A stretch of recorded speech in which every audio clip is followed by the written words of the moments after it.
বন্ধুরা, আমার কথা শুনে বেসন একবার এইভাবে মেখে দেখো। তো 1 চামচ বেসন নিয়ে নেবে, 1 থেকে 1.5 চামচ বেসন নিয়ে নেবে এইভাবে। বেসন কিন্তু আমাদের স্কিনের জন্য ভীষণ ভালো। স্কিনকে উজ্জ্বল ফর্সা চকচকে করতে কিন্তু বেসনের জুড়ি মেলাবার।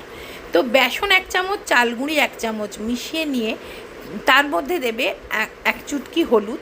আর যদি কস্তুরি হলুদ থাকে তো 1/2 চামচ কস্তুরি হলুদ এখানে অ্যাড করে দেবে। তার সাথে দেবে দেখো 3 থেকে 4 ফোঁটা নারকেল তেল। যদি তোমাদের খুব অয়েলি স্কিন হয় নারকেল তেলটা স্কিপ করতে পারো। টক দই দিয়ে এটাকে গুলে মুখে লাগিয়ে 15 মিনিট রেখে মুখটা ধুয়ে ফেলবে।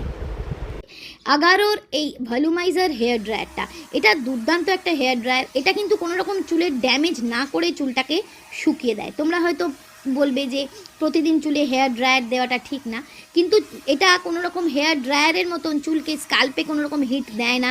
এটা একটা ব্রাশ, দেখো এটাকে জাস্ট এইভাবে ঘুরিয়ে ঘুরিয়ে তুমি চুলটা জাস্ট এমন একটা, এটার মধ্যে হিট কন্ট্রোল করার এমন একটা সুইচ আছে যেটাতে কিন্তু তোমার স্কাল্পে কোনো রকম হিট না লেগে চুলের কোনো রকম ক্ষতি না করে চুলটাকে কিন্তু শুকিয়েও দেবে আর চুলটা অনেকটা ভলিউম দেয়।